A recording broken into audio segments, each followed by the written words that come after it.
Momo's gaze burned a hole into the ground. She couldn't bring herself to look back at Izuku. I'm just being a sore loser, Momo finally said. I don't think it's that, Izuku mumbled. Then, more clearly, he said, Shinso used a mind control quirk, didn't he? It was the only conclusion that I came to other than he blackmailed you on the spot. The hitch in Momo's breathing told Izuku all he needed to know. It's not the fact that it happened that bothers you. It's what you saw that's affecting you the most, right? There's a theory that, whenever a quirk makes you lose grasp of your own consciousness, it also makes you relive old experiences when you're asleep. The absconder theory, Momo sighed, recognizing what Izuku was talking about. But, it doesn't really bother me that much. Just saw a memory that reminded me of something. Do you mind telling me what it was about? If not, I totally get it. No, it's fine. Momo's own words surprised herself, but she supposed that it was okay. Izuku had demonstrated that he was a trustworthy person. If he wasn't, everyone would be making fun of her for the fact that she was a huge hero nerd. I saw a memory of my parents, an unpleasant one? No, not necessarily. Momo looked up at the tree branches shadowing them from the oppressive sun. She paused, deciding on how to frame it. The Yaoyorozu name is famous in Japan's business world, and I'm considered to be the heiress of that name. Yet, despite that, I didn't enroll in the business course at UA, choosing instead to become a hero. Momo let loose a breath that she didn't know she was holding in. My parents were not particularly pleased with that decision, but I don't usually ask for anything, so they relented and got me a recommendation even though I was fine taking the normal entrance exam. But they let me go here with a few expectations in mind. Do not disappoint us. What I saw when Shinso, it just reminded me of all of that, Momo admitted, sorting through her feelings on the fly. I guess I don't know. Expectations, huh? Momo remembered that Izuku said the higher the expectations, the better I perform inside that little storage room before the first event of the sports festival. She wished that the same applied to her. I just feel like I failed spectacularly at meeting their expectations, Momo explained, both to Izuku and herself. But I'm good now, really, thanks for helping me sort through my thoughts, Midoriya. As she began to get up, Izuku's next words floored her. Yaoyorozu, please, stop lying to me. Surprised, Momo looked at Izuku. He continued, I may have the emotional intelligence of a brick, but I like to think that I can tell when someone's hurting. Disguising pain with pretty words, it's a tactic that's all too familiar. Izuku's expression was unreadable, but the look in his eyes. It told her that he had personal experience. Momo spoke. I felt powerless. Izuku waited for her to elaborate. Not only was I defeated so humiliatingly, but also because for a split moment, I thought my parents were right. That I belonged to their world, rather than the world of heroes, that I was wasting my time attending UA for its heroics program rather than its business program. She lowered her gaze from Izuku's face. You wouldn't understand, Momo said, laughing. Even to her own ears, it sounded painfully fake. You're born with such a powerful quirk, you're basically invincible. You wouldn't. I was given this quirk of mine. Izuku interrupted her calmly. I was born quirkless, originally. Silence hung in the air between them. Memories of a conversation that she'd overheard between Aizawa-sensei and Izuku surfaced within her, and with it, it brought along every suspicion and theory that she had. Speculations from the female members of Class 1A. The request to ask about his quirk for us. It's a long story of how I got it, Izuku said, a faraway look in his eyes. But, long story short, I met someone who told me this. You, too, can be a hero. Izuku, in an uncharacteristically bold act, shifted his weight so that he was in front of her and gripped her shoulders with his hands, all but forcing her to look up at him. So I'm going to say this because it's obvious no one has told you this before, Izuku announced, looking her square in the eye. You, too, can be a hero, no. You will become a great hero. That was it. This moment. Momo knew that, in the future, she'd look back on this moment and be able to pinpoint the exact moment she'd fallen for Izuku Midoriya. Well, if she were being honest with herself, she probably already had a crush, but this moment just sealed the deal. Goddammit. The realization hit her like a truck. So, yeah. That feeling of powerlessness, I can relate to it, Izuku told her, scratching the back of his neck, completely unaware of what the girl opposite him was thinking. I never want to feel that powerless ever again, and I doubt that you do as well, right? That's why I came here, to push myself to grow every day. And, you're growing each and every day, too. Izuku continued. Not just as a hero, but also as a person. Before, when I called out to you while you weren't paying attention like that earlier, I bet that you would have screamed. But now, you didn't. He grinned good-naturedly at the embarrassed look on Momo's face. So it's fine for you to keep trying to be the best you. That hadn't come out the way Izuku had intended for it to, but he continued regardless. What I mean is, screw the business program. You're here, in the heroics course. That's what matters. You might trip, you might stumble sometimes, but… He smiled. Stay on this path. It's the path that you chose for yourself.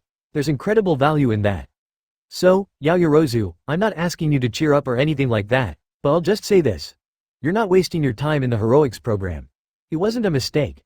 You might fail to reach the expectations that others have for you or you have for yourself, but just because you failed today doesn't mean you can't rebound and try again tomorrow. Izuku finally ran out of things to say, not that Momo noticed particularly, since she was so fixated on his smile. That damn smile. She remembered the smile he showed her back when they first met and she thought he was All Might's errand boy. Momo had made quite possibly the best mistake of her life and started blabbering and befriending Izuku. Thinking about her first memory of him and that critical mistake of hers brought a heady flush to her cheeks. Izuku released her shoulders and resumed his sitting spot next to her underneath the tree, rubbing his arm. The two sat in yet another silence, but this time, Momo broke it. Thank you, I think I needed to hear that. I'll say it as many times as you need, Izuku offered. That caused a small giggle to emerge from Momo. Plus, it was about time I could do something for you. Momo stood up, dusting off her butt. I genuinely feel a lot better now. Let's get back to the tournament so you don't miss your match. You're the first one after the break, right? Izuku still gave her a suspicious look. I really am, Momo assured him, pulling him to his feet.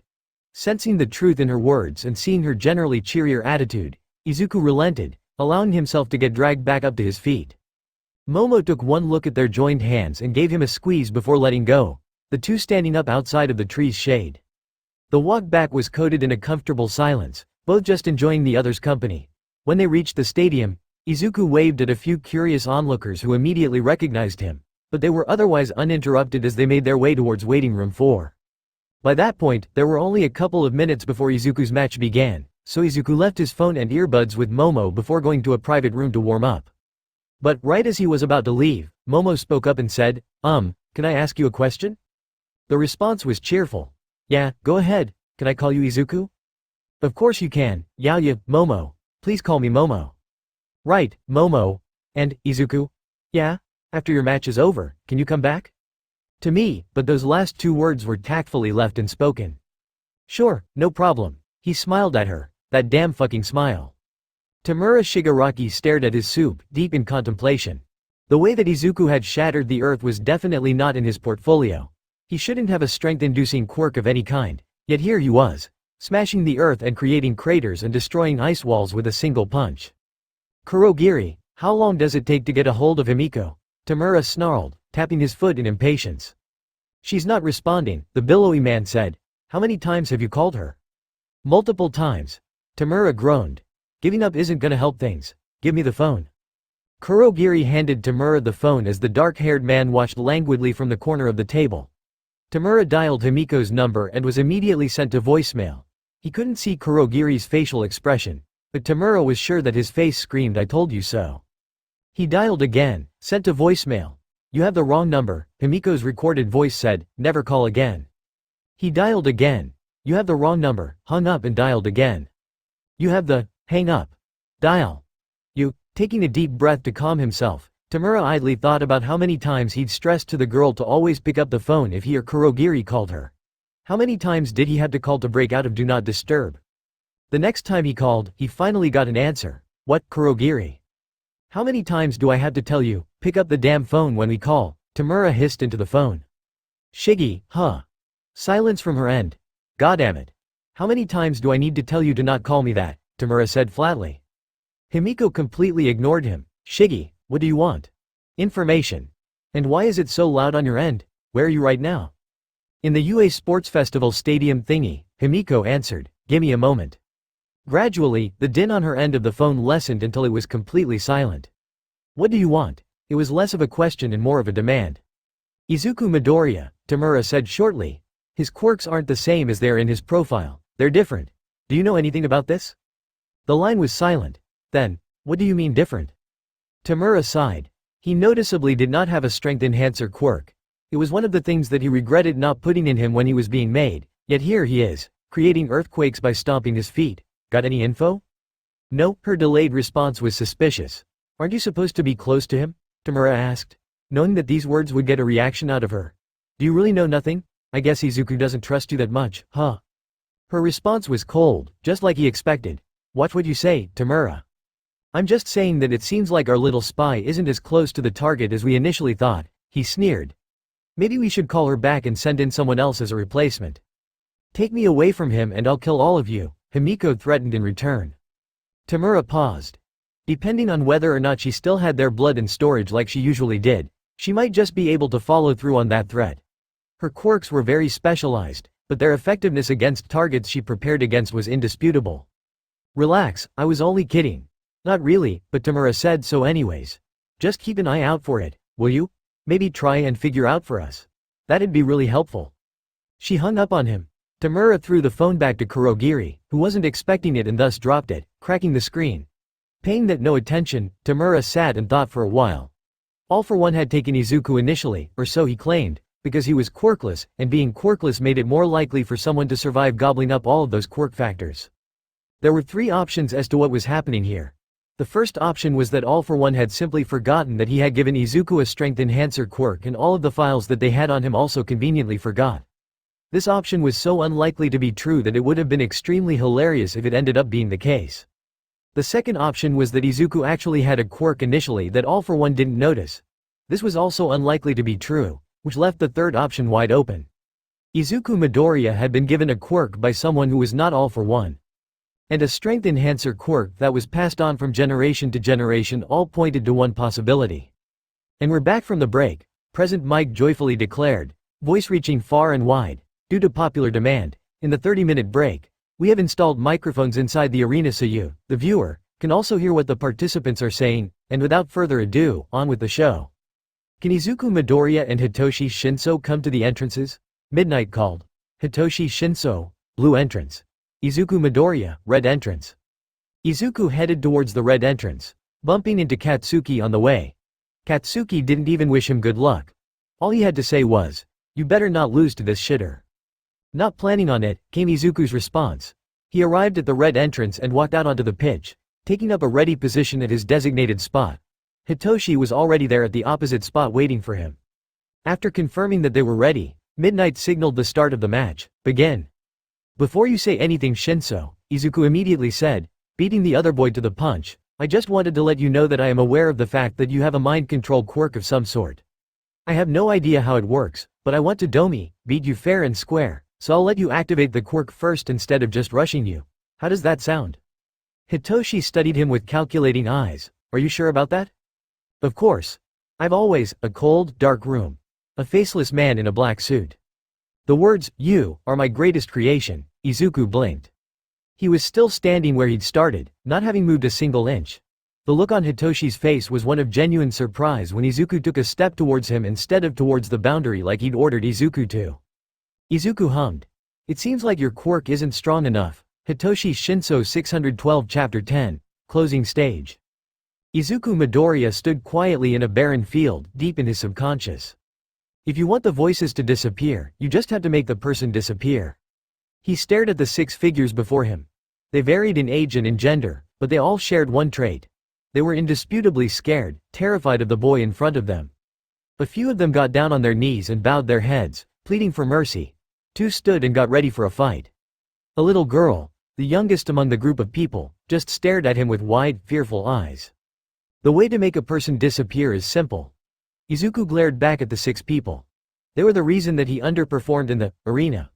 They were the reason why he had to go so many days without even a meal.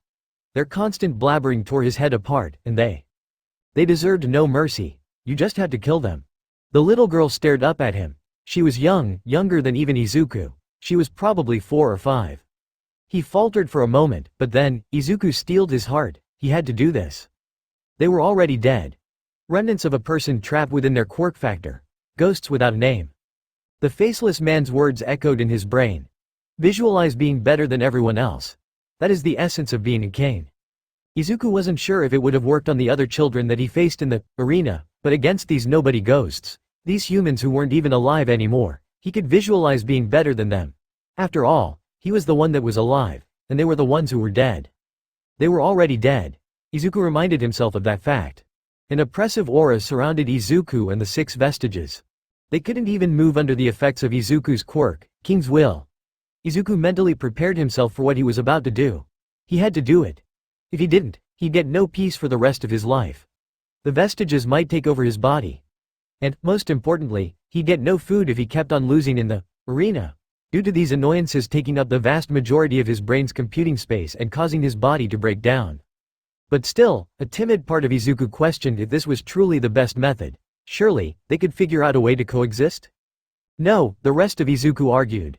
The other children in the facility have already been using their quirks for a long time by now. Either they never had the problem, or they have already gone and killed off the vestiges trapped within them. Before he could lose his nerve, Izuku marched up to one of the standing figures. She was an elderly woman who, if he'd remembered correctly, constantly felt bad for him, frequently calling him poor boy or something similar. He couldn't bring himself to end her, not yet. Instead, he turned to the teenaged boy and grown man of the group. They were both the loudest and most vocal of the group, often arguing over who would get to take over Izuku's body. He had no remorse, killing them. He forced the man down to his knees, being careful to never relax King's Will, and brought his hands up to the grown man's neck. He said nothing, or, rather, couldn't say anything, just staring up at Izuku with hatred in his eyes. His hands weren't big enough to completely wrap around the man's neck, but even then, he squeezed, watching the man's eyes start bulging as he constricted his air pipe. Izuku counted the seconds in his head, holding long past the man went slack, finally dropping him and watching as the body dissipated into a wisp of black smoke. He continued onto the teenaged boy, strangling him long past the time it would have taken to asphyxiate him. Then, he went on to the boy that seemed roughly his age. Next, the woman in her mid-30s. All 3 of them disappeared in a puff of black smoke. Izuku turned towards the little girl and the elderly woman. The little girl was crying, they were already dead. The little girl was next, dispersing as a small cloud of black smoke. Izuku held his hands in the air, still feeling the delicate throat under his fingertips. Oh God, what have I? Izuku shook his head, growing more and more panicked. By now, Izuku had tears in his own eyes, and his control over King's Will slipped, allowing the last person, the elderly lady, free from her position. But she didn't attack him, didn't try to run away. Instead, she just went up to Izuku and hugged him. Surprised by the sudden physical affection, something he had not felt in God knows how long, Izuku began to outright sob. There, poor boy, the lady soothed, rubbing his head. It's all right. You did what you had to do. I didn't have long to live anyways, so I won't begrudge you for it. Izuku sniffled, still crying. You remind me of my grandkid, the elderly woman said, stroking a lock of Izuku's hair. I would gladly give my life so that he could live. Since I haven't had that opportunity in my lifetime, I guess I'll just have to give up my life for yours. She lightly pushed Izuku away from her. Just, promise me this one thing. Please grow up and be happy. That's the only way our sacrifices will be worth it. Izuku nodded numbly, vision still obscured by tears. Well, she said, don't keep an old lady waiting. Do what you must. She even stretched her neck out for him. Wait, Izuku stopped her. What's your name? I want to remember. The old woman laughed. I've forgotten. Of course she didn't, but she felt like telling the boy her name would just burden his mind further. He had no need remembering dead people at such a young age. Izuku stared at her, slowly putting his hands around her neck. I didn't want to do any of this, he told her. I know, she said serenely, closing her eyes. But you had to, right? Snap. The faceless man was in the middle of a briefing with his top scientists when, all of a sudden, all hell broke loose in one of the subjects' rooms. Quickly rushing to the room in question, he paused momentarily to view the damage. 2 aides, soaked by water, were convulsing as electric shocks traveled up and down their bodies. Fascinating. Truly, utterly, fascinating. Had he finally managed to utilize his quirks? He peeked into the room. There, the test subject known as Izuku Midoriya was screaming and crying. Quirks going haywire. Water sprayed wildly from his hands, carving bloody openings in his palms, as electric currents traveled along the water.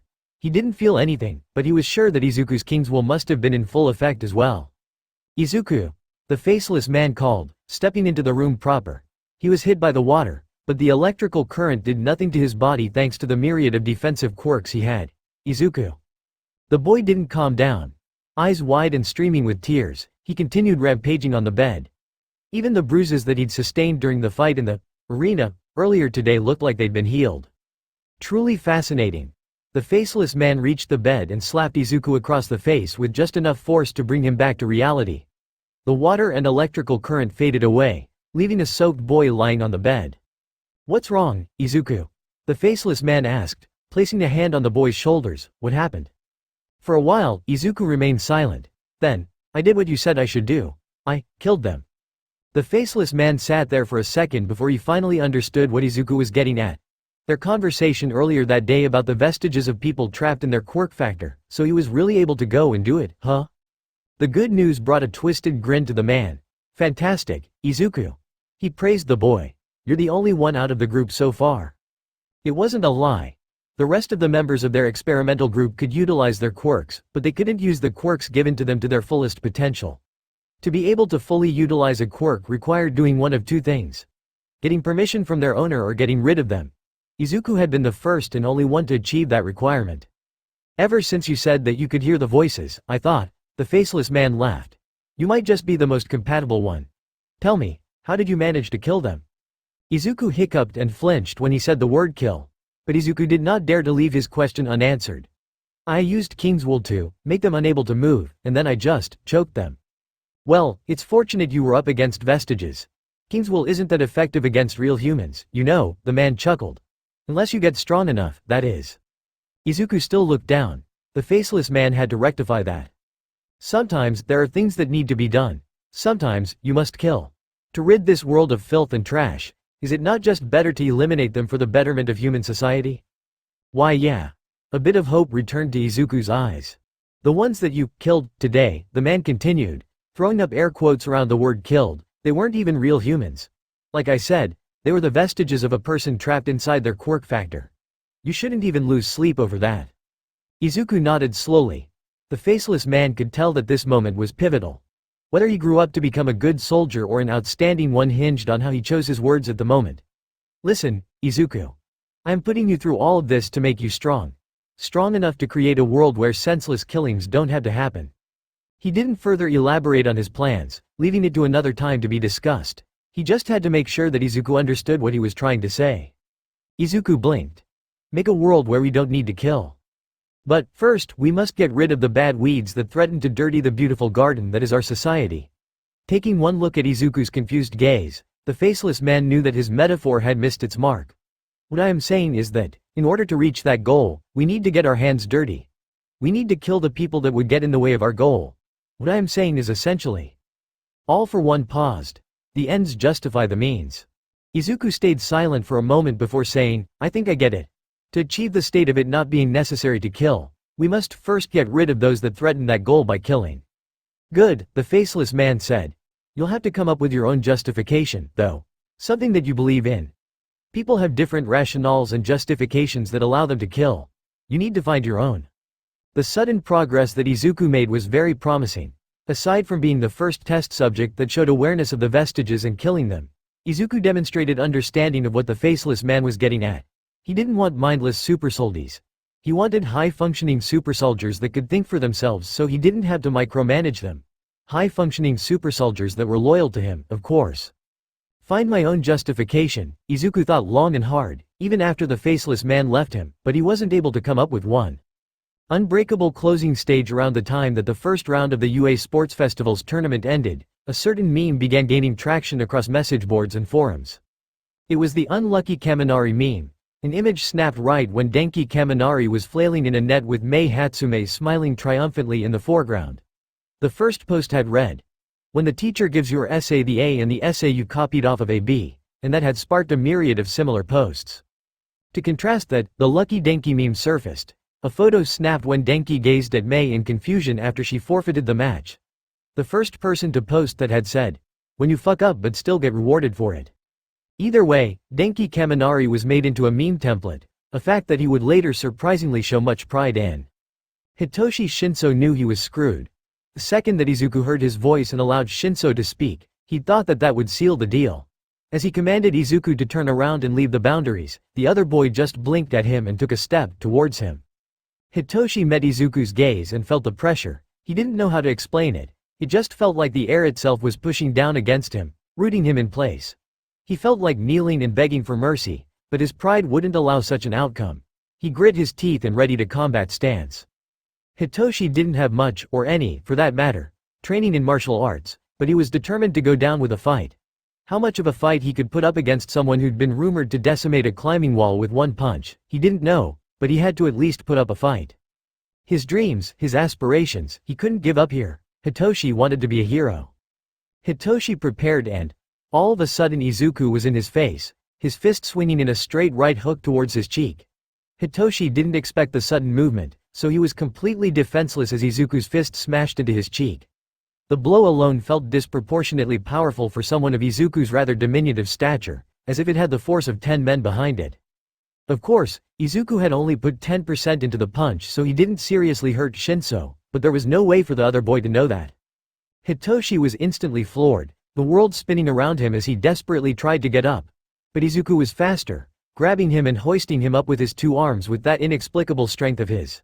In less than a second, they were at the boundary, and Izuku threw him unceremoniously to the ground, out of bounds. Izuku Midoriya had, once again, ended a match in less than 30 seconds. As he was walking back to waiting room 4, Izuku pondered the memory that he had seen when he'd been temporarily brainwashed by Hitoshi Shinso. "You are my greatest creation." The words were familiar. They were sometimes the only thing that Izuku remembered from a dream when he woke up, but most importantly, they were also present in the whirlwind of memories, thoughts.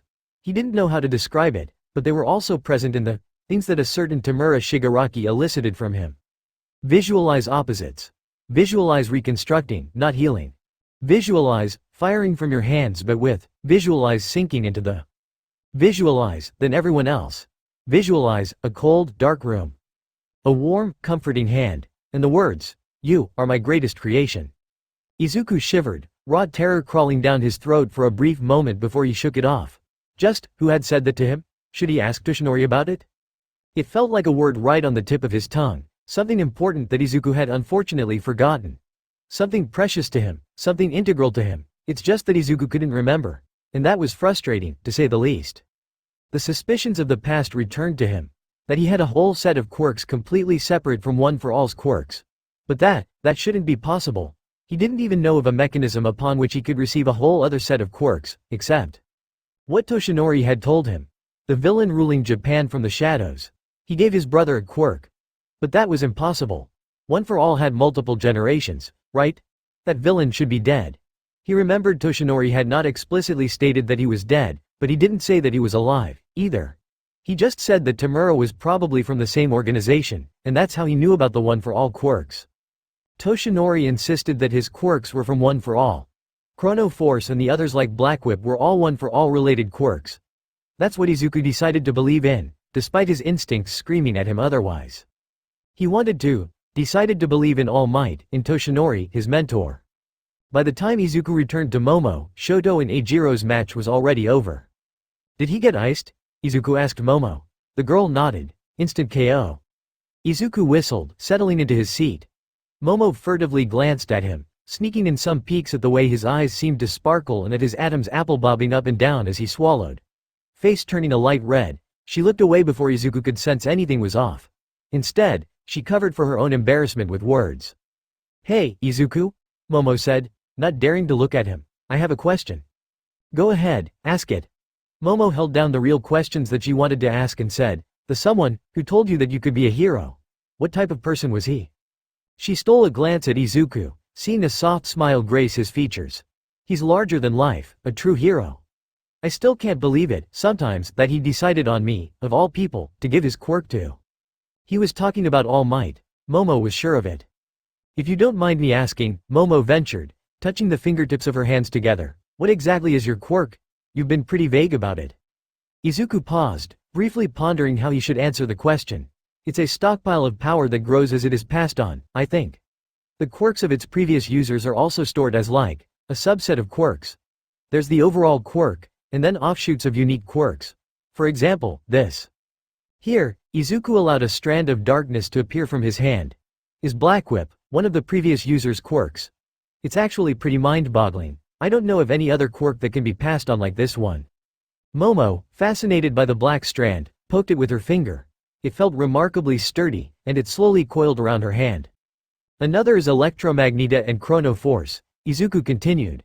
"There's more, but accessing and using them," his expression darkened, face morphing into a frown. "It proves to be difficult. Sometimes, I'm not even sure they're all. No, never mind. While they were talking, the match between Katsuki and Itsuka of Class 1B had started. Izuku's attention turned towards the fight, watching his childhood friend square down against Itsuka's giant fists. As the two fought, Katsuki's fighting style became more clear to him. Katsuki's usage of martial arts seemed to Izuku like it was some variation of Muay Thai. It made sense if it was. The focus on elbow blows could really be amplified by Katsuki blasting with his quirk whilst delivering the blow. Still, Momo suddenly said, using multiple quirks, I thought that something like that was impossible. But the way you explain it makes sense. There's billions of people in the world, Izuku replied.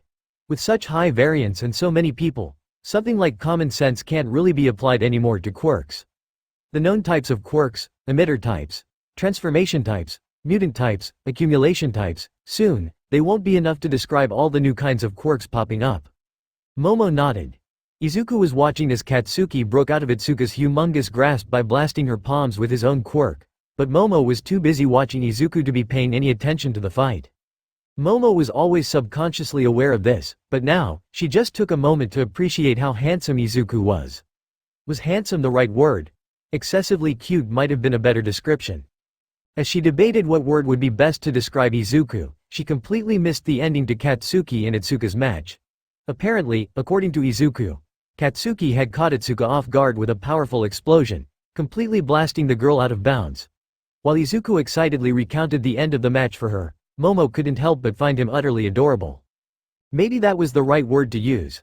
Nijire Hato sat with Mirio Tagata and a miserable-looking Tamaki Imajiki out in the third-year section of the stadium. This is no fun, Nijire declared, looking pointedly at Mirio. I feel like all of the first years are holding back. Now, Mirio said amicably, conserving energy is also a viable strategy, you know. Bo Rain, Nijire sang. Or, maybe, came the uncertain voice of Tamaki, there's no reason to go all out. There's some matches where going all out would have been overkill. That brainwashing kid versus Izuku Midoriya, for example. Nijire deflated. I just want to see what Izuku's hiding. The big three watched as Denki Kaminari and Ochako Uraraka fought on the grounds below.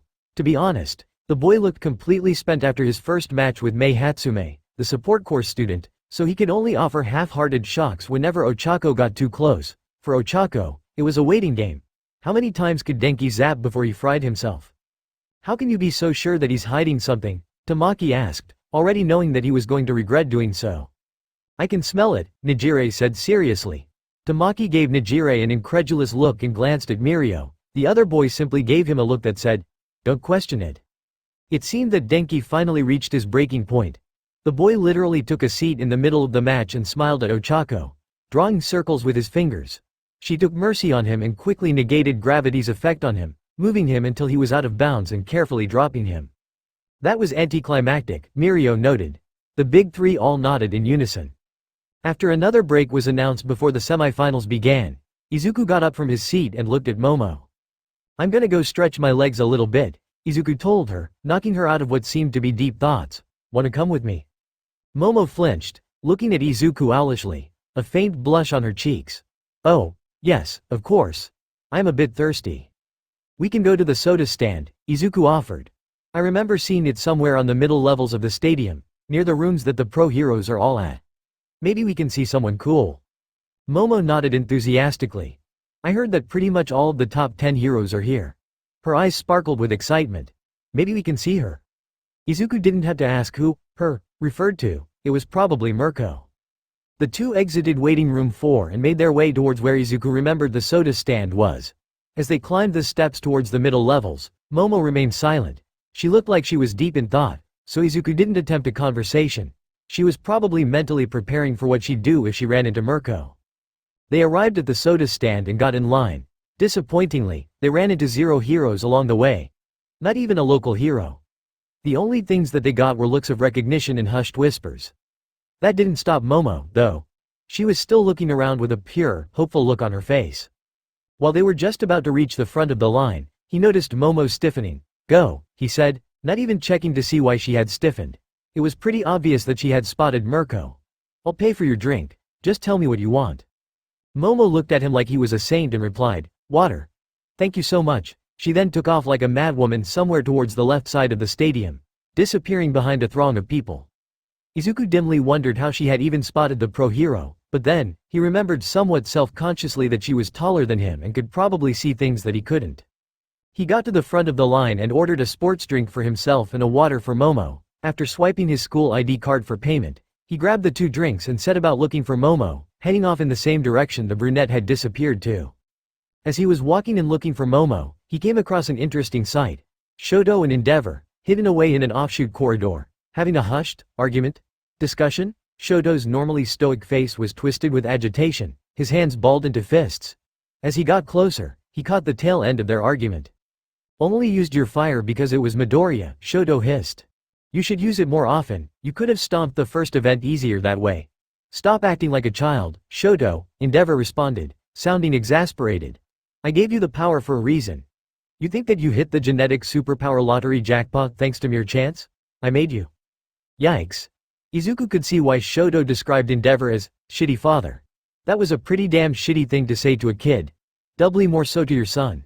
Still, he felt a strange kinship with Shoto after Endeavor's comment. Izuku couldn't describe why, but he just did. Something about being created. Izuku, not bold enough to directly barge into their conversation, did what he felt was the next best thing. He purposefully dropped the sports drink he was holding and yelled, "Shoot!" at the top of his lungs, getting the father-son duo's attention. It was a bit forced, but it worked. As he bent down to pick up his dropped drink, he saw Endeavor shake his head and mutter something to Shoto before taking his leave. He popped back up and saw Shoto looking pensively at him. Oh, Todoroki. He forced a laugh. Didn't see you there. What's up? Shoto frowned before sighing. Stop pretending, Midoriya. I appreciate the effort and your intrusion. That obvious, huh? Izuku replied with an embarrassed smile. You stared at us for a solid 30 seconds before pretending to drop your drink, Shoto explained. It was kind of obvious, yeah. Izuku didn't know how to respond to Shoto's words, but before an awkward silence could begin to develop, Shoto spoke. Did you hear? Only the end, Izuku admitted. Sorry, don't be. He cornered me and demanded that I use my fire more without even checking his surroundings. That's the type of idiot he is, Shoto said scathingly, venom in his tone. It struck Izuku that this was one of the few moments he'd ever seen Shoto emotional. If you don't mind me asking, Izuku suddenly said, why don't you use your fireside more often? I remember, way back during like the first few days of school, you said you wouldn't hesitate to use your left side if necessary. But that's only if necessary, right? Why is that? Shoto stared at Izuku, as if he was attempting to get a read on the Verdinet. Sighing, he relented, because every time I use the fire, I'm reminded of the fact that I'm using my shitty father's quirk. The ice, I got from mom, and she's. He trailed off, unwilling to finish the sentence. Izuku's voice suddenly reached Shoto's ears. I thought I told you this before, Todoroki. Told me what? Izuku looked Shoto in the eye. Your fire is your own quirk, Izuku stated. It's half cold half hot, right? Not Hellflame, or whatever Endeavor's quirk is called. It's half cold half hot, is it not? Shoto clicked his tongue. Yes, but, then it is your own quirk, Izuku stressed. It shouldn't matter where it came from. Power is power. There's no inherently evil or good side to it. What matters is what you do with it. At the moment, Izuku had no idea how applicable those words were to his own situation. Izuku continued, so, Todoroki, you really shouldn't see it as using your father's quirk. You should view it as using your own. The heterochromatic boy stared at Izuku. Just like at the end of the cavalry battle where Izuku had said pretty much the same thing to him, he was rendered speechless, unable to say anything. Well, I've said my piece. Izuku turned and looked back at Shoto, still grasping the 2 drinks in his hands. Wanna head back? I've been looking for. As he began to move, he was stopped all of a sudden. Why, do this? Shoto asked, grabbing Izuku's arm. Why are you saying all of these things? Do you want an honest answer or a BS one? Honest? Izuku grinned. Because I want to face you at your strongest, Todoroki. You told me that you won't hesitate to use your fire, that you won't be holding back. I just wanted to erase any of the mental blocks that you had since it seemed like it was bothering you during the cavalry battle. Shoto let loose an amazed laugh, for a reason like that. Yes, Izuku said resolutely. Like I said before, I can take it, so please, don't hesitate to use your own quirk to its fullest potential. The taller boy didn't have an answer for him save for a minute nod. Good, Izuku said. Of course a quick conversation like this wasn't going to completely resolve the issue of Shoto seeing his quirk as his own and not his father's, but hopefully, it was baby steps in the right direction. Now, I've been looking for Momo. Would you help me search for her? It took a few moments before Shoto responded, sure. They later found Momo staring forlornly at a door. When asked about what she was doing, she told Izuku her sad tale. She'd arrived on the scene only to catch a glimpse of Mirko entering the room via the accursed door. Momo had lingered in the area in hopes that she'd come back out, but no one else entered or left save for a rather angry-looking Endeavor who entered the room and slammed the door shut behind him. Izuku and Shoto shared a look when she got to that part of her story. The action caused Momo to realize that it wasn't just Izuku that she was talking to, and for a moment she looked extremely mortified, worried that Shoto would find out about her oh-so-terrible hero obsession. That expression was quickly killed and replaced with a neutral one. However, she did send Izuku a mute plea for aid with her eyes. "I asked Momo to get Mirko's signature for me," Izuku explained, watching relief flood across Momo's face as he covered for her with a lie. He handed her water to her. "It's alright that you didn't get it, though." "Why yeah, I'm so sorry, Izuku," Momo said, but her eyes were screaming a different message. "Thank you." Meanwhile, unbeknownst to the two, Shoto was thinking something very different than whether or not Momo liked heroes. That thought didn't even cross his mind. What Shoto thought was, since when did they start calling each other by their first names? Eventually, when they reached waiting room 4, Shoto parted ways with the two. As he watched the two of them interact, Izuku laughing, staring ahead, and Momo looking enraptured by Izuku's expression, he got what he felt was the gist of the situation. It was pretty obvious from watching Momo closely while they were all walking together. The girl simply could not take her eyes off of the green-haired boy. Shoto wasn't interested in romance or anything of the sort personally, but watching the two, he couldn't help but root for Momo. It was time for the semi-finals.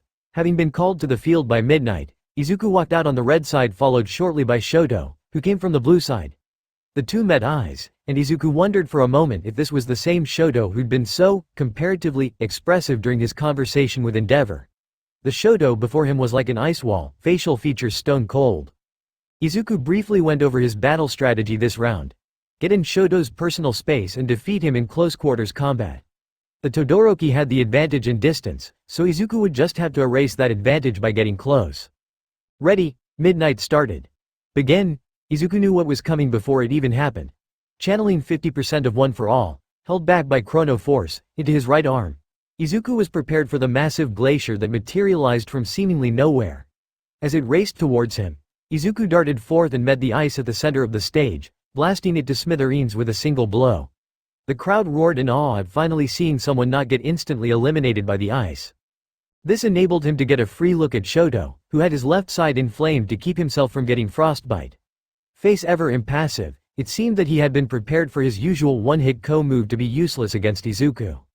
Heaven-piercing ice, Shoto began to say, but he was instantly stopped by Izuku suddenly appearing in his face with a flash of green electricity. Panicking, he resorted to a move that he knew but never wanted to use. His father's signature move, Flashfire Fist. "I can take it," Izuku had said. Time to see if this was truly the case.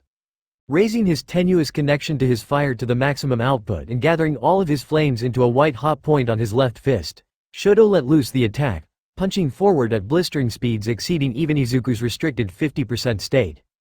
The attack almost connected cleanly with Izuku, but the shorter boy had managed to turn his body at the last moment, showcasing Izuku's good reflexes.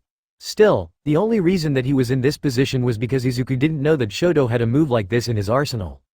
While it wasn't a clean hit, Shoto still managed to strike Izuku's chest with that sudden burst of speed. A burst of raw flame ignited from that point, enveloping Izuku's upper body in a torrent of fire. That didn't dissuade the boy, though, and immediately after tanking that hit, Izuku's fist was flying towards Shoto's gut. A hastily constructed ice wall lessened the impact of the blow, but it still managed to send Shoto flying towards the right, the heterochromatic boy tumbling on the ground for a moment before immediately shooting to his feet.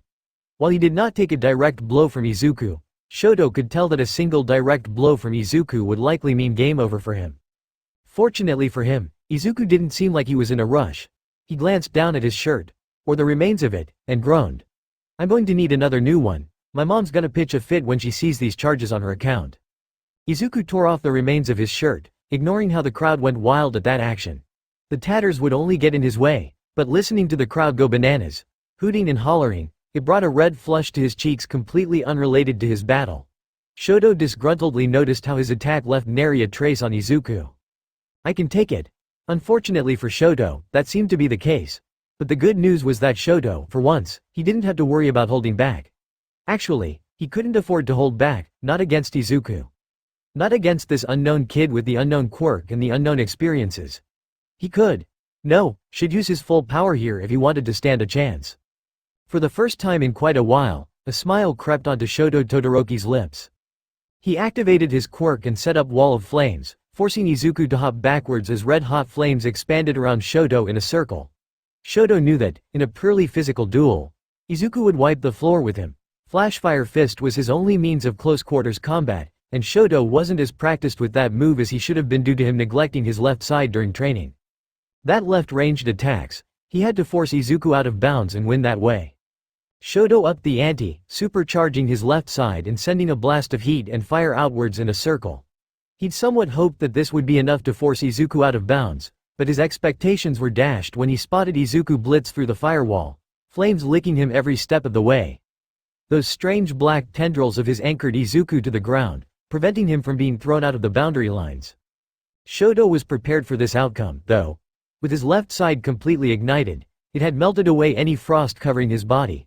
Calling upon ice, he created a heaven-piercing ice wall right in front of him and shot it up and out towards the sky. Since Shoto had anticipated Izuku's movements, he created the ice wall where he predicted Izuku would be. In doing so, he managed to successfully catch Izuku in his attack, blasting him backwards with the surprising force of the ice. But Izuku was quick to react. Before he could be flung out of bounds, he kicked off of the ice and attached 3 black whip strands to it, propelling himself towards the ice and kicking it with 50% of one for all. The ice shattered under the force of his blow, and with some bits of ice still attached to the black whip strands, he flung the shattered remains of the ice wall at Shoto. The taller boy, not expecting his own ice to be used against him as a projectile, blasted the ice with a plume of fire, causing it to melt and splatter against him as water. However, that just caused steam to form and obscure his vision, and Shoto saw one tendril of darkness attach itself to the ground near him.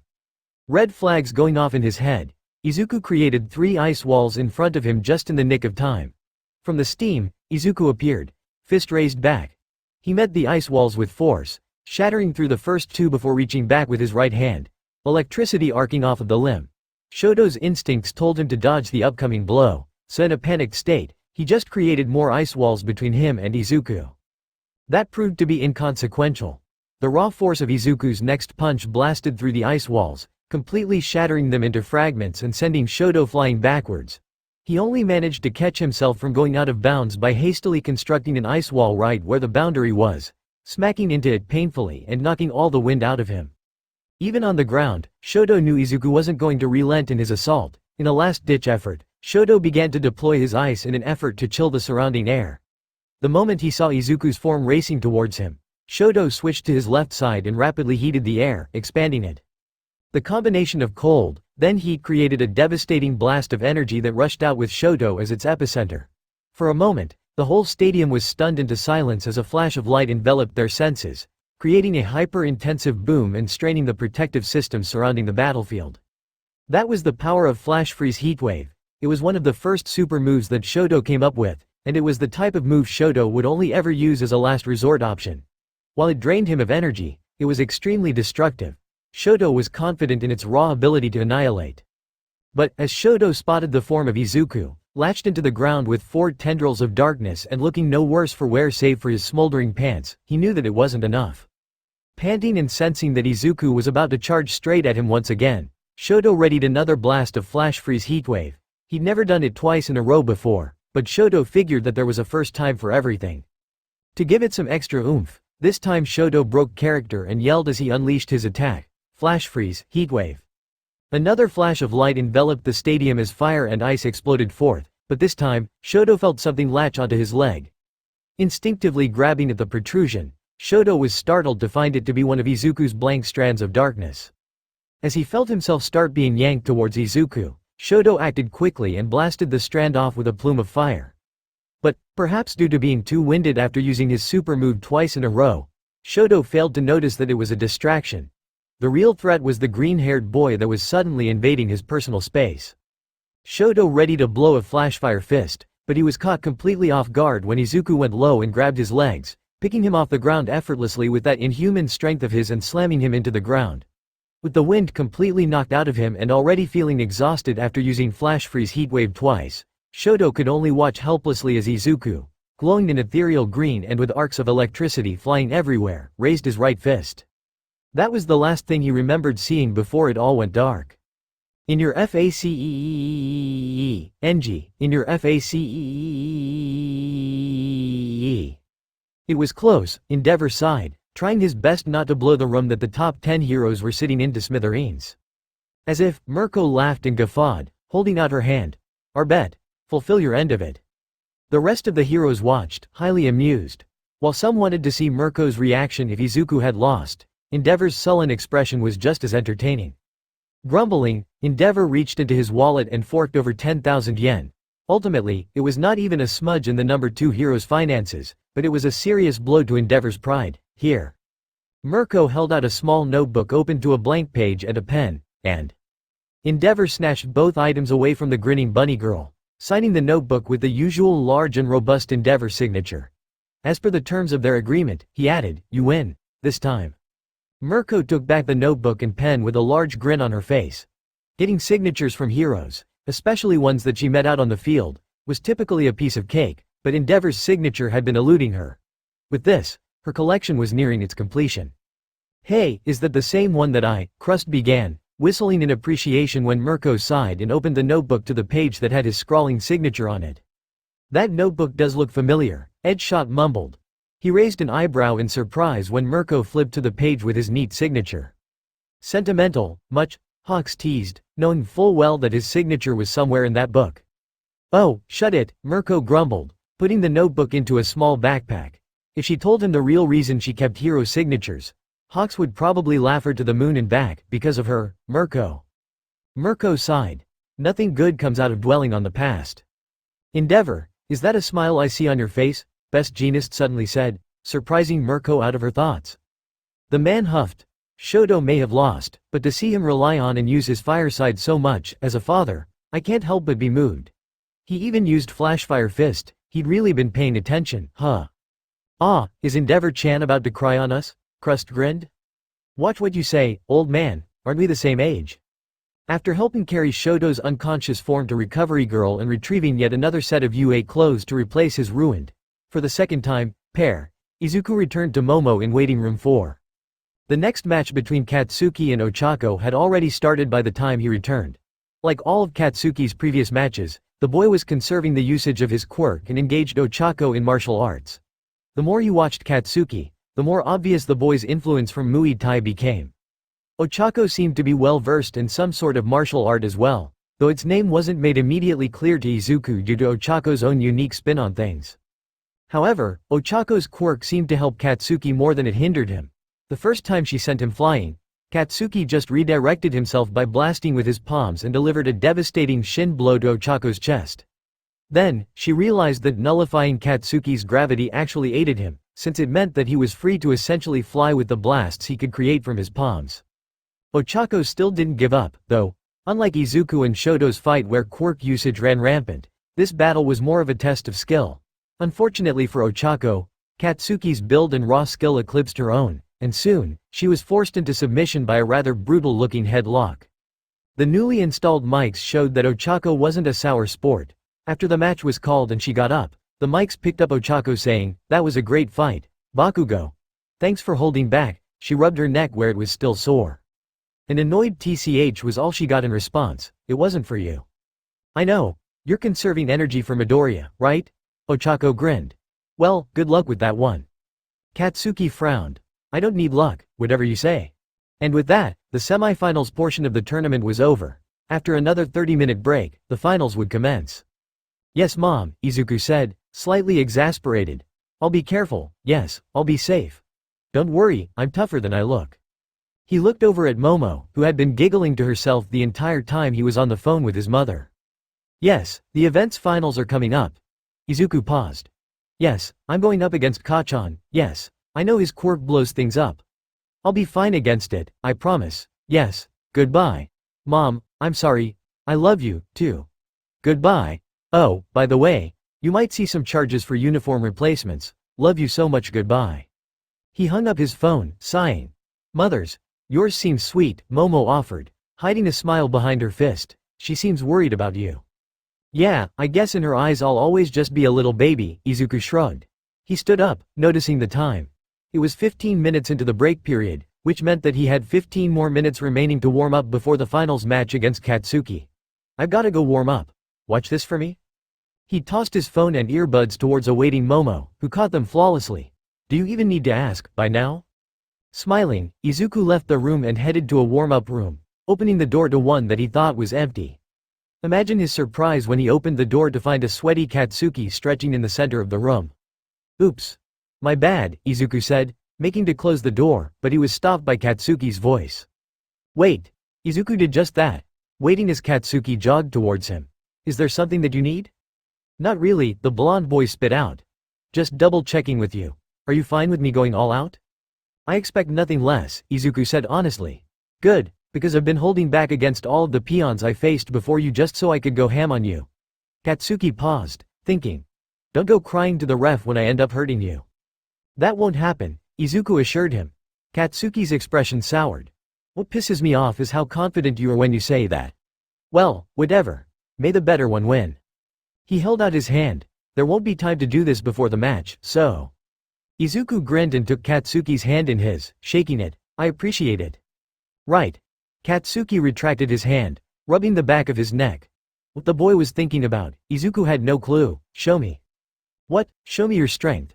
You against me. Show me that so I. Katsuki trailed off, unable to say the final words on the tip of his tongue. Show me that so I don't have to worry about protecting you, anymore. He couldn't bring himself to say those words. After all, he knew in his heart how he measured his worth as anyone, really.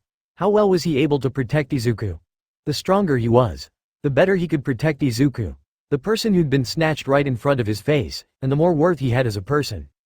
Katsuki had a feeling that, no matter how powerful Izuku proved to be, a small, weird part of Katsuki would always come back to using Izuku and his safety as the metric for his self-worth. Maybe he should just accept the fact that Izuku probably didn't need protecting, but that was a tough pill to swallow. Izuku was waiting for him to finish his sentence, so Katsuki masked his indecision with his usual bluster. Either way, don't expect me to be like Iida, Shinso, or Todoroki. Expect a real fight. I wouldn't have it any other way, Izuku answered him. See you on the field, Kachan. The use of the nickname here felt more affectionate than anything else, and Izuku left feeling strangely invigorated for his upcoming match.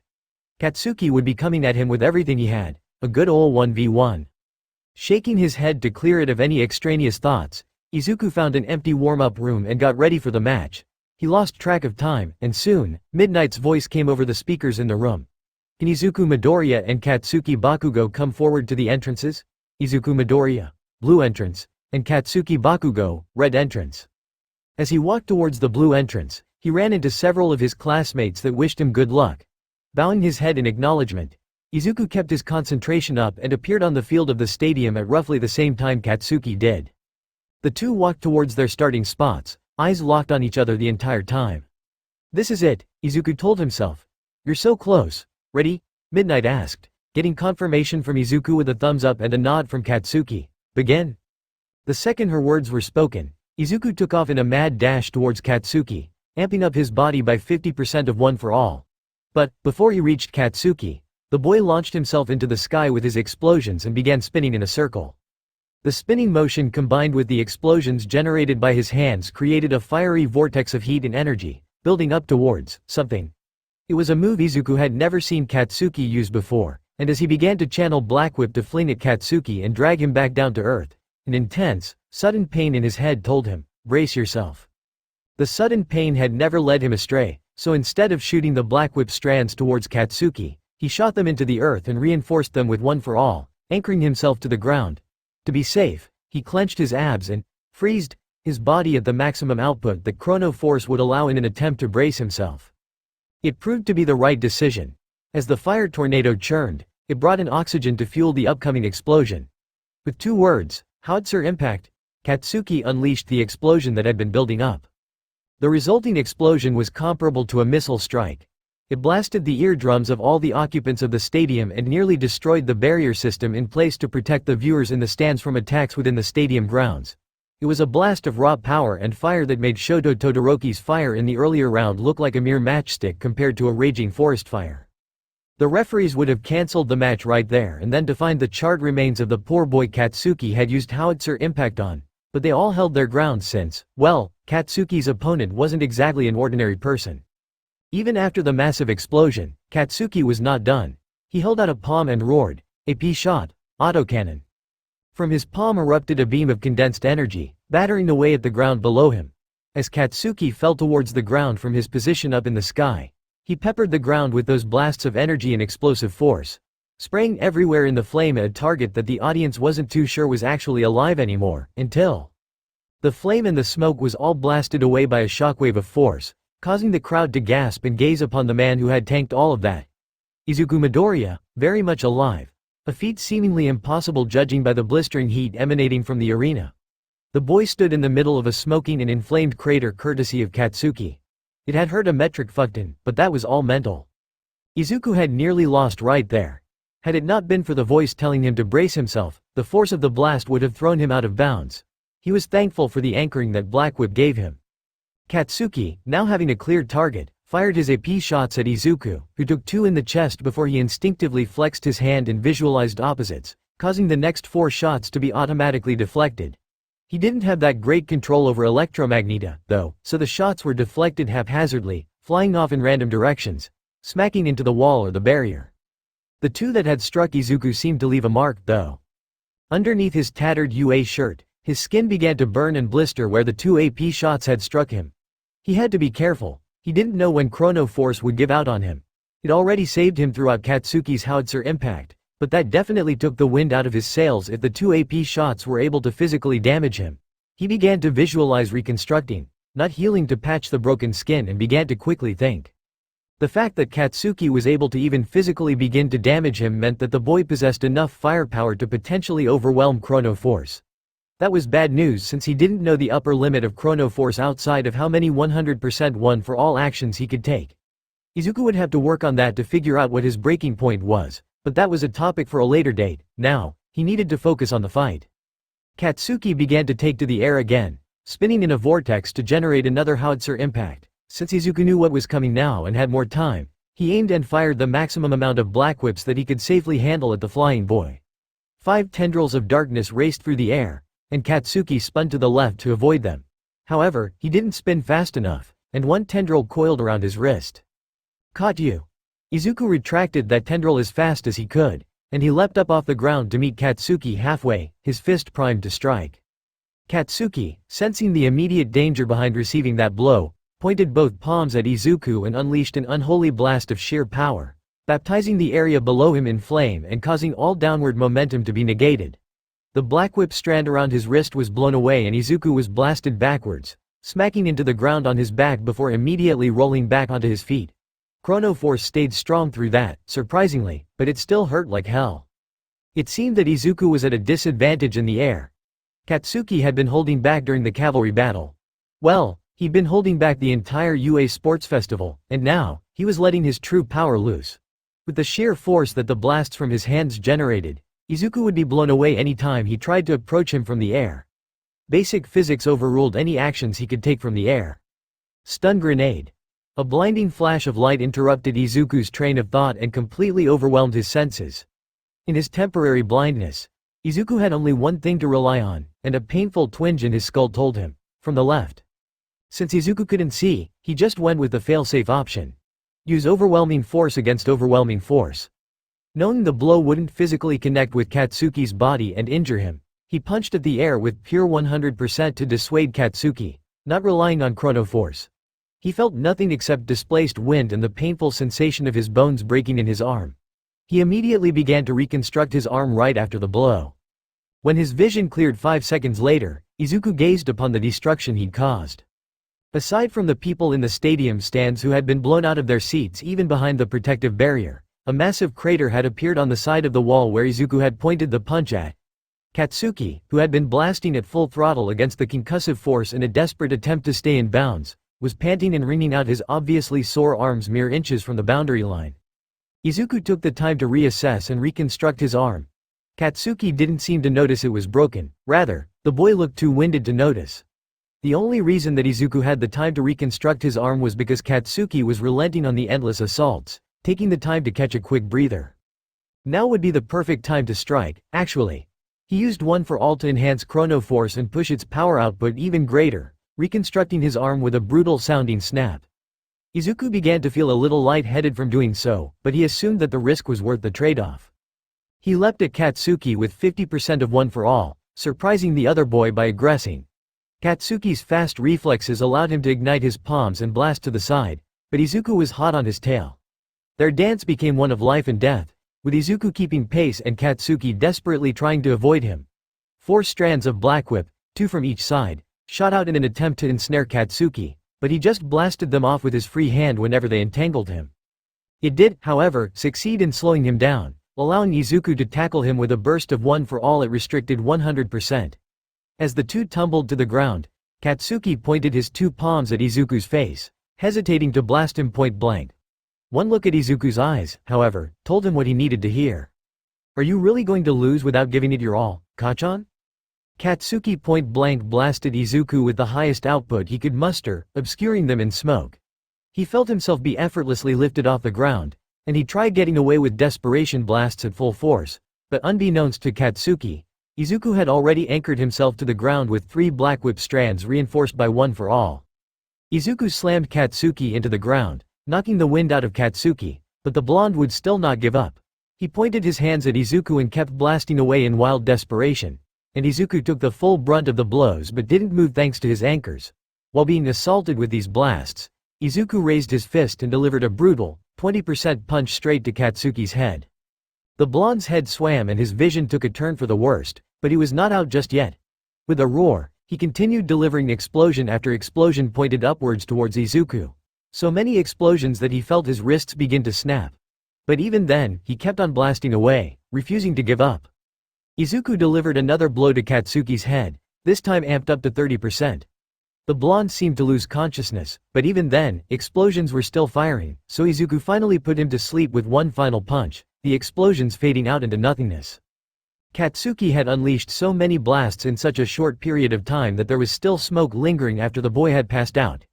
Izuku took the time to assess his current condition.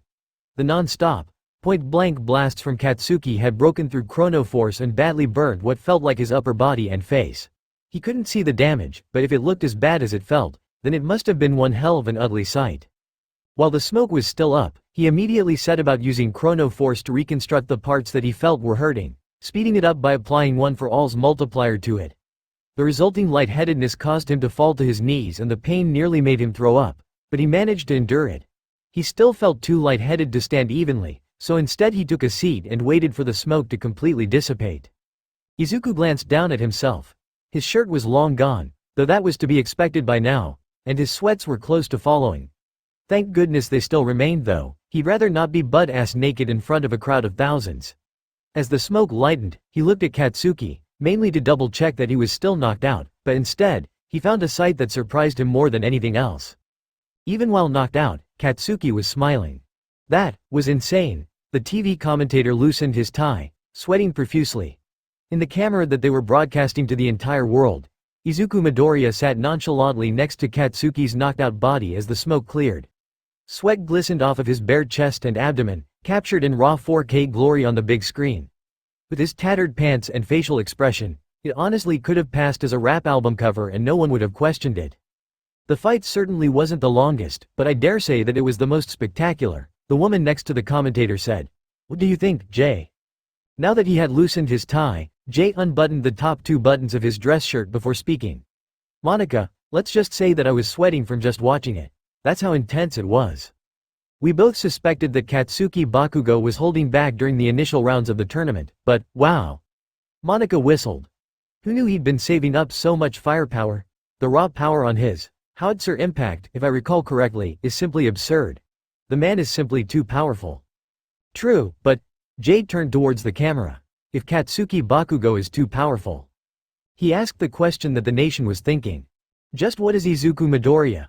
They switched back to the main camera, where Midnight was announcing Izuku as the victor. They watched as he staggered to his feet and walked over to Katsuki, smacking him lightly on the face.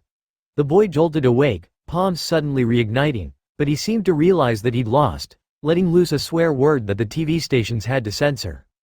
Still, Katsuki accepted Izuku's hand and stood up with his help, teetering dangerously towards one side before Izuku helped him straighten out.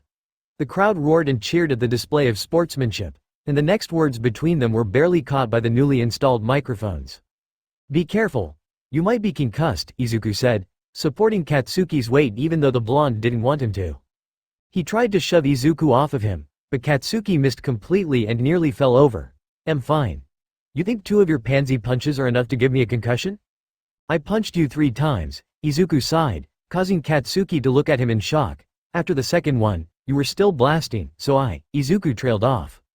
Katsuki glared at Izuku's spotless body. There wasn't even a burn mark on him. "Doesn't seem like it affected you that much," he grumbled, finally accepting Izuku's help and wrapping an arm around his shoulder. Izuku hummed, walking towards the exits. "If it makes you feel any better, you were the first one to actually physically hurt me this tournament. I just healed it, though." "What the F? Bleep, K. That doesn't make me feel better at all." The two walked off inside of the tunnel, so what they said after that wasn't picked up by any of the microphones. But what Izuku just said started a veritable storm on the internet with wild mass guessing and speculations to the true nature of his quirk. They were never told the specifics of his quirk, after all, so they just had the footage of the sports festival to go off of. If only they knew the truth. The award ceremony dragged on for far longer than it should have. After dragging Katsuki to Recovery Girl to make sure that he didn't have a concussion and retrieving his stuff from Momo, they were immediately called back to the stadium grounds. There, Izuku stood through quite possibly the most boring and unnecessary 20 or so minutes of his life with UA thanking its sponsors and other hogwash. So, in the meantime, he started, or at least tried to, think. He'd won, yes, but it wasn't as flawless as he'd hoped. Katsuki had managed to break through Chrono Force with his own quirk. That wasn't the absolute domination that he'd hoped for. Getting injured, even if he was able to heal it back up, was a mark against his performance. He'd hoped for, wait, where the hell did these rogue thoughts come from? Absolute domination. Why had those words showed up again? Izuku was still feeling rather lightheaded, though he tried not to let his discomfort show. Using One for All to boost Chrono Force's effectiveness may have won him the fight the first time, but the second time he used it was simply because he didn't want his mother, who he knew was watching, to see the injuries he had definitely sustained when Katsuki was blasting him point-blank range. Still, Chrono Force came in clutch. He definitely had to do some limit testing with his quirk to figure out its full capabilities. Same with Electromagneta. If he could deflect Katsuki's AP shot with the quirk, what else could he deflect? Finally, the actual awards ceremony started. Izuku walked up to and stood on a hastily constructed stage courtesy of Cementos. Well, the word stage was a bit of a stretch. It was more like a circle of raised cement with some haphazardly built stairs leading up to it. He was standing on the tallest one, Katsuki stood on the second highest one, and a recovered Shoto and Ochako stood on the lowest circle. Izuku tuned back into Midnight's words. She had been speaking the whole time he'd been standing there, but only now did he pay attention to what she was saying. And without further ado, we have the presentation of the medals by none other than All Might. The cheering and applause for Japan's #1 hero was thunderous. As Izuku looked around for the sight of his mentor, the only direction he didn't factor in was up. Toshinori, in his bulked-up form, appeared in the rafters and leapt down, dropping a rather concerning distance before landing squarely on his 2 legs, shaking the earth a bit when he landed. Is that good for his health? Izuku thought, concerned. He couldn't maintain that form for long, right? "I am here with the medals," Toshinori announced, and the crowd went wild. He first went to Shoto and Ochako. "Fantastic job, you two." Turning towards Ochako, he said, "In the face of a quirk with more offensive power than yours, you didn't back down, instead choosing to fight. That's the true hero's spirit. I am proud of you, young Uraraka." He handed her the 3rd-place medal, and she accepted it with an awestruck expression. Toshinori pulled her into a hug, absolutely dwarfing her body with his muscular form. Then, he turned towards Shoto. "I saw the way you exhausted yourself in your final fight," he told Shoto. "You truly went all out, didn't you? Continue growing, young Todoroki. You will reach previously unforeseen heights for sure. Today's limit is tomorrow's stepping stone. Ah. Toshinori pulled Shoto into a hug that the boy didn't even at first react to, as if he were unused to receiving such affection. Eventually, his arms circled around Toshinori's broad back, hugging him back, and Shoto received the medal from Toshinori. After handing Shoto his medal, Toshinori took the 2nd-place medal and walked up to Katsuki. "Young Bakugo, the way in which you preserved your energy spoke volumes about your own self-confidence and forward-thinking skills. The final fight with young Midoriya is not something you should be ashamed of, keep at it, and at next year's sports festival, show us everything that you have learned. When Toshinori hugged Katsuki and handed him his medal, Izuku could have sworn that, for the slightest moment, he saw Katsuki tear up. He remembered distantly from his youth that Katsuki was just as big of an All Might fan as he was. This must have been a dream come true for the blonde, being able to hug the hero like this. Toshinori then walked up the slight steps to reach Izuku's position. Young Midoriya. In a lower tone, he said, we will debrief it another time. For now, have fun dodging the press. Ahahahahaha. He handed Izuku the medal, a shiny golden medallion that read first place, and turned towards the crowd.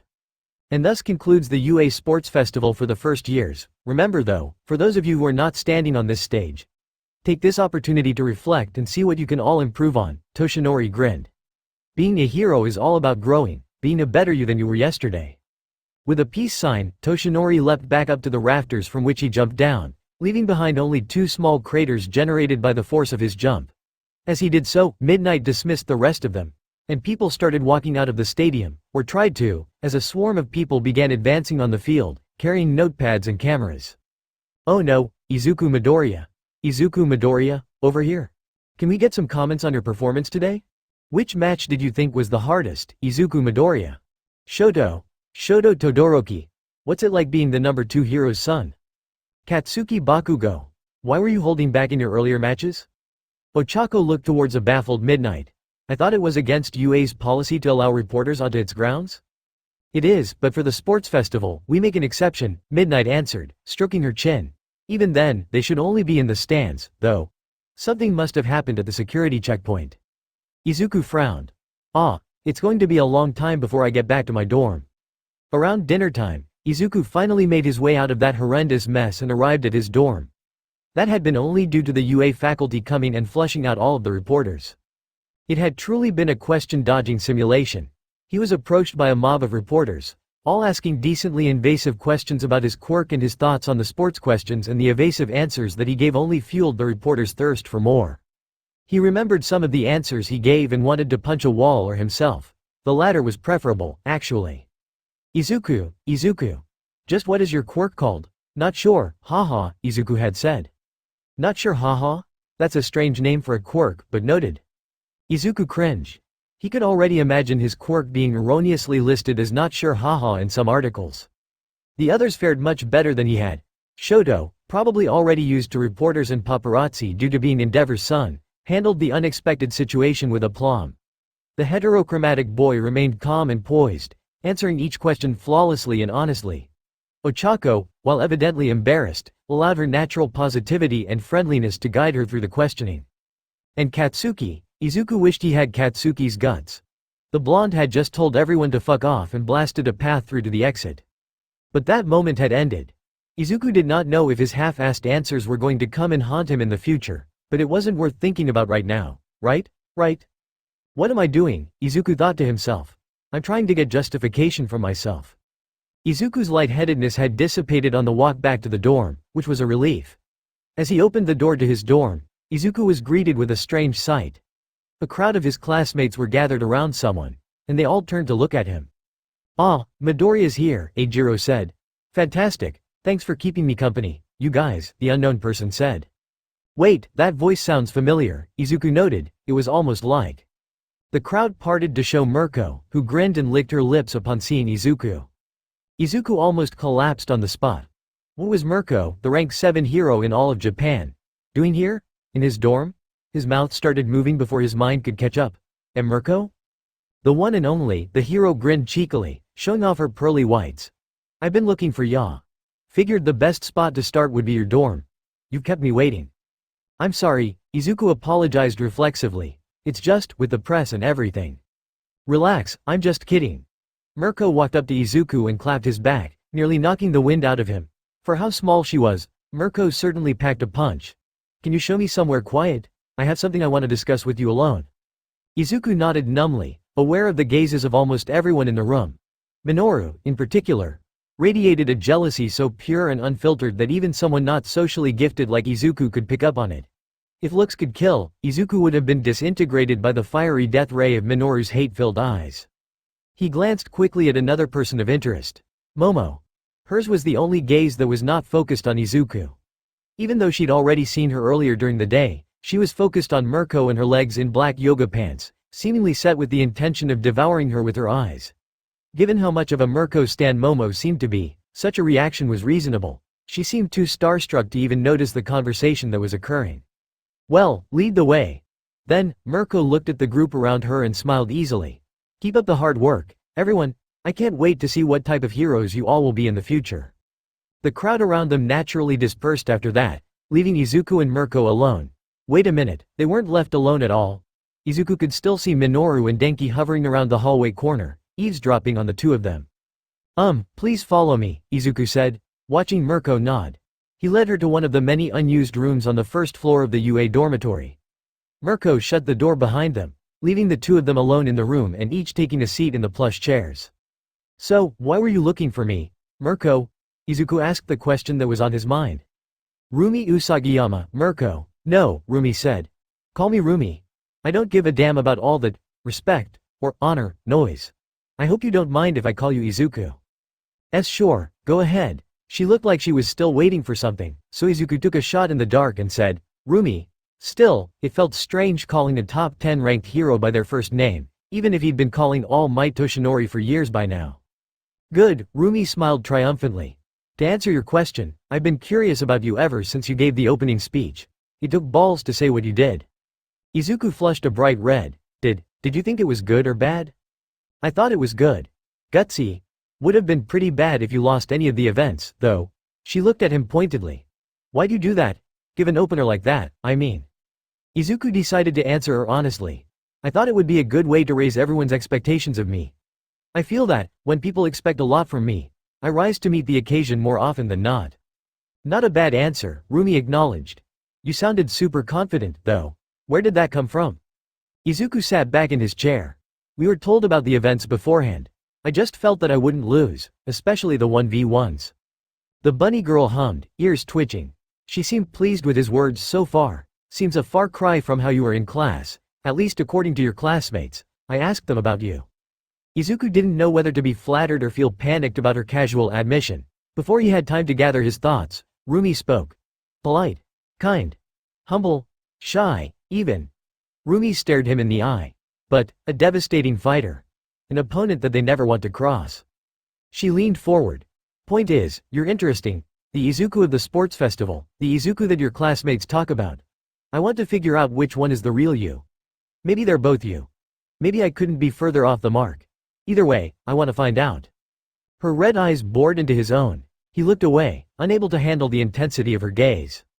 So, I wanted to extend a special invitation to you. Rumi held out a slip of paper and handed it to him with something scribbled on its surface. It seemed to be her phone number. That's my private cell. I'm taking a blind leap of faith here and trusting you to not pawn it off to the masses or some creep. I'd rather not have to switch numbers. Izuku blinked, taking the sheet of paper. I definitely appreciate this, but I've got to ask, why? Give it a call if you decide to intern with me, Rumi said simply. Taking one look at his stunned expression, she decided that a little bit of explaining would help. Look, I know I have no agency, no connections. You're probably gonna receive offers from any agency worth anything after your performance today. If you're looking to build connections or some shit like that, I'm probably the worst bet cause I got none. I typically work alone, after all. She took a breath. But I'm willing to make an exception for you, Izuku. Now don't get me wrong. I think heroes that join or form teams are cowards or weak at best. This wouldn't be like that, though. It'll be like a mentorship. I'll try my best to teach you stuff. I won't be able to teach you probably a lot of the logistical stuff of heroics, like paperwork and such, since I don't really do that. Got any questions so far? Not really, Izuku answered. Well, actually, why me? Because I've taken an interest in you, Rumi replied instantly. My senses are sharp, and they're not often wrong, and they're screaming at me to claim you. Her words instantly made Izuku's throat go dry. What? Izuku surely must have misheard Rumi. She moved on. You're the real deal, and there's so much potential in you. You're probably gonna hear that from all the other agencies, though, so let me add this. I can teach you how to be a real hero, away from the publicity stunts or fame seeking that wannabe upstarts do these days. You have super strength serving as the basis of your quirk, yeah? There's no better person to learn how to fight from than someone else who also has super strength. That made a surprising amount of sense. If you want to learn how to be a real hero, if you want to learn how to fight from someone who can relate to you, if you want to learn how to be a predator instead of the prey, Rumi began, give me a call. My schedule's pretty flexible, so we can definitely make something work. She stood up, and Izuku followed her motion. Oh, and just one last thing I want to add. When you're thinking about which internship offer to accept, I just want you to think about who personally visited you and who just sent you a cold letter. I have an inkling that the person who personally visited you wants you to intern with her far more than the others. Just a hunch, though. Rumi grinned cheekily up at him. She turned around to take her leave, but Izuku stopped her by saying, thank you so much for the offer, Rumi. I really do appreciate it, and I'll be sure to take that into consideration. Lip service Rumi dismissed, though her smile betrayed her. If you really mean what you say, I expect a call in a day. Izuku did mean it, though. The points Rumi brought up were all extremely valid points. After all, only a person with super strength can understand how a person with super strength fights. But, still, he wanted to go through all of his options before he made a decision. Well, see ya soon, Rumi said. Whether or not Izuku accepted her offer, she was sure that she would be seeing more of the boy. Her instincts never failed her, after all. She really did hope that Izuku would accept her internship offer, though. A class dinner was thrown to celebrate the conclusion of the UA Sports Festival. Surprisingly, their class had many capable chefs. Eijiro knew how to cook a mean steak, and Shoto was a master at making his favorite meal, cold soba. Rikido had a whole buffet of sweets and baked goods lined up for them, too. The whole celebratory dinner idea was a love child between the highly capable and enthusiastic minds of Ochako and Mina. Quickly getting all of the girls on board, it wasn't long before the boys in the class agreed to join in the festivities. Even Katsuki was present at the meal, devouring 2 steaks. But, as much as Katsuki ate, he didn't hold a candle to Izuku. The boy was a bottomless pit of hunger. He demolished everything and anything.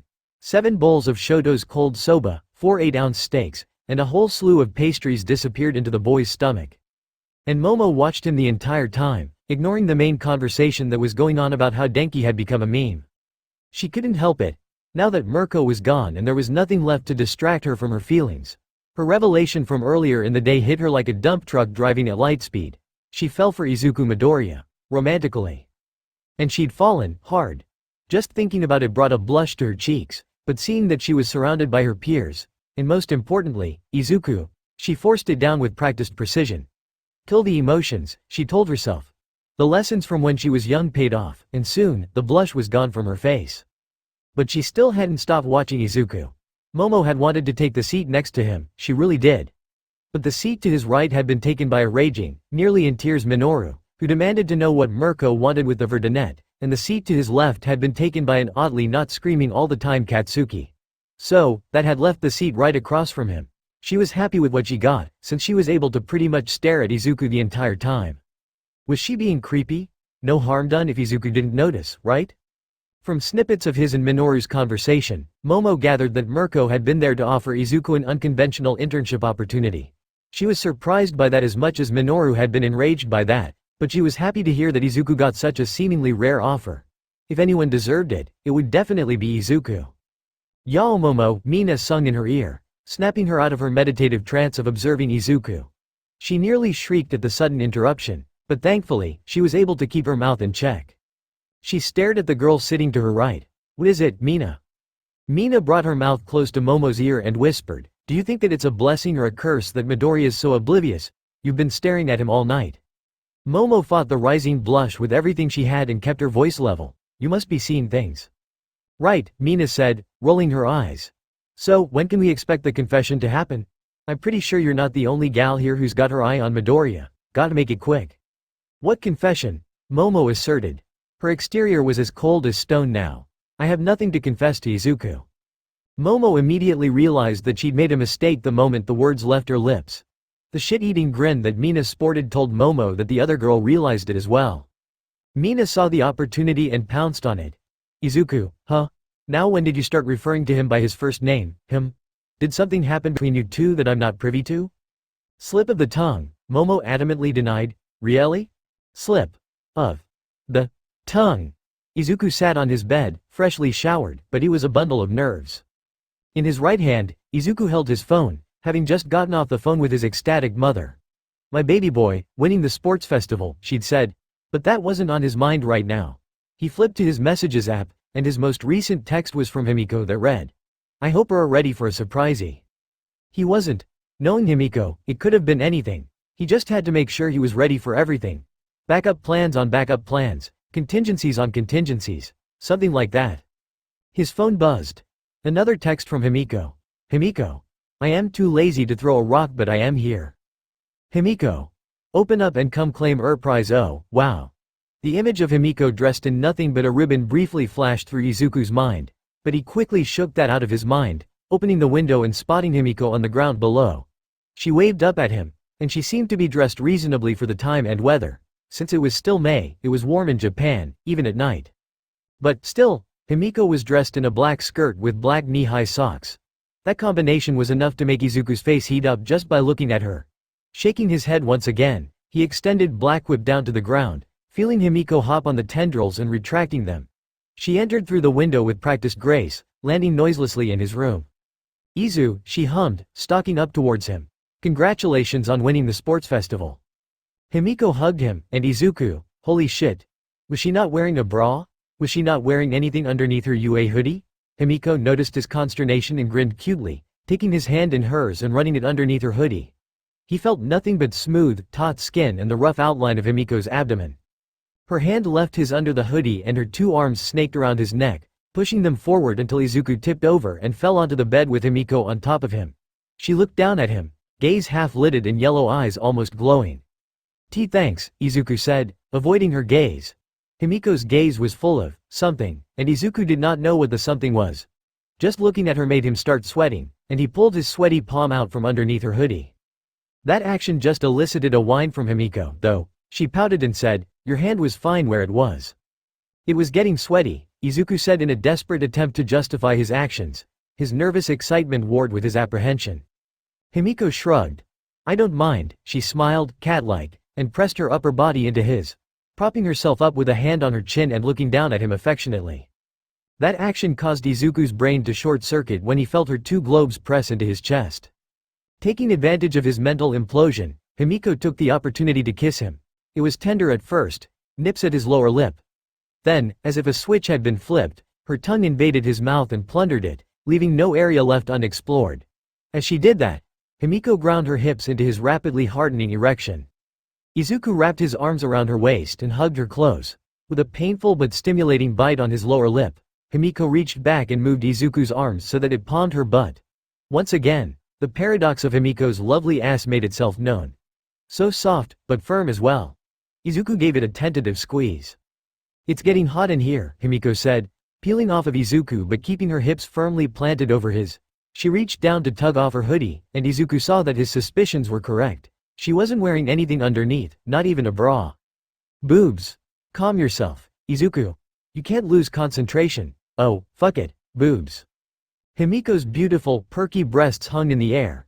A blush had rapidly climbed up to her face, but she kept her gaze on him. "Like what you see, Izu." "Yes," Izuku breathed. Can I touch?" "No, I was expecting you to stare at it the entire time."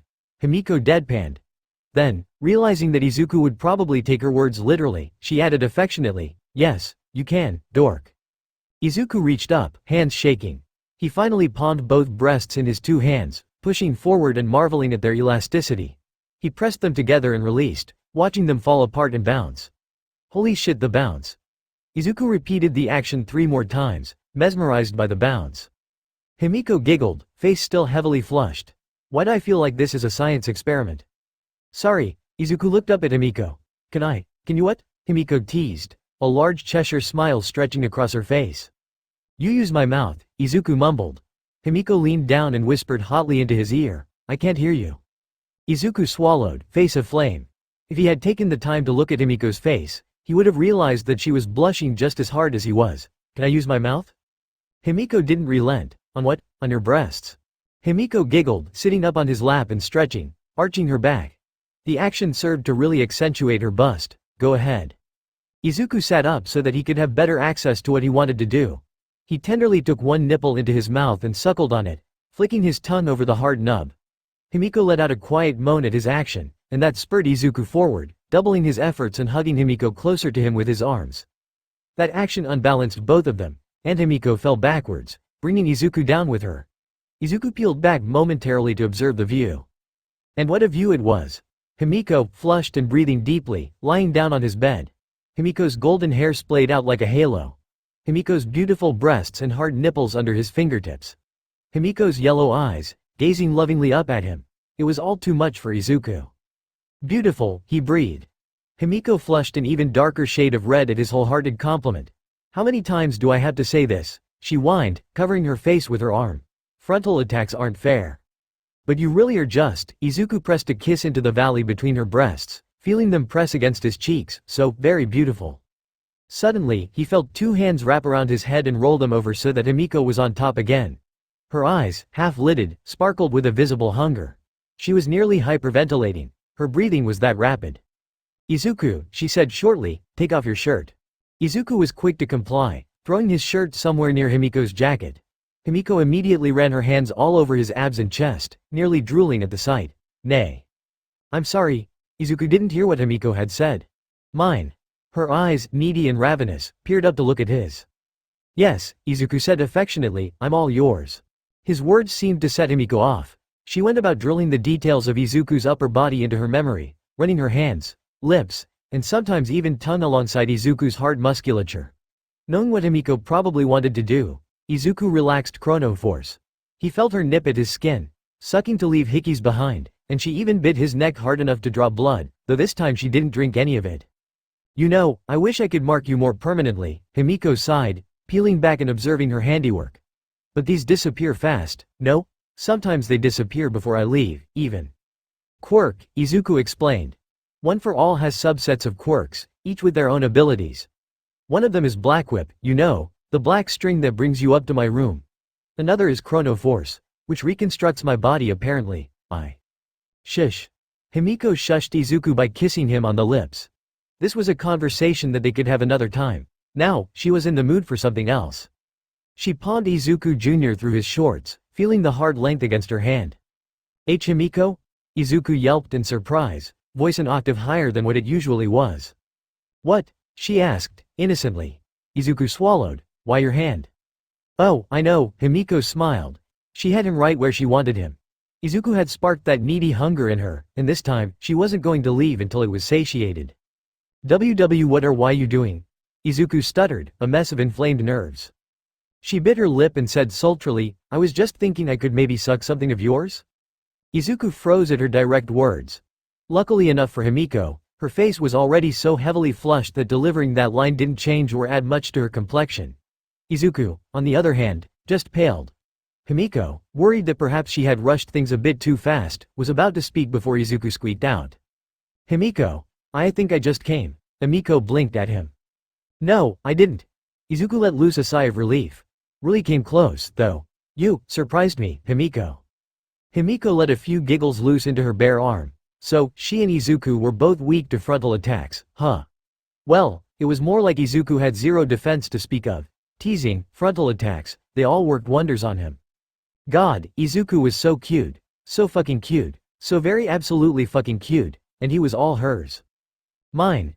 She had accidentally let it slip earlier, letting her thoughts become spoken words, but Izuku had responded perfectly. I'm all yours. She loved him so fucking much. She just wanted him to feel good. She just wanted him to think of her. She just wanted him to think only of her. She just wanted to do all sorts of things with him. She just wanted to do all sorts of things to him. She just wanted to make him moan in pleasure. She just wanted him inside her. She just wanted to taste him. She just wanted all of him.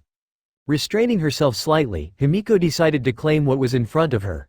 She wanted him to get used to the idea of physical intimacy with her before they legitimately had sex.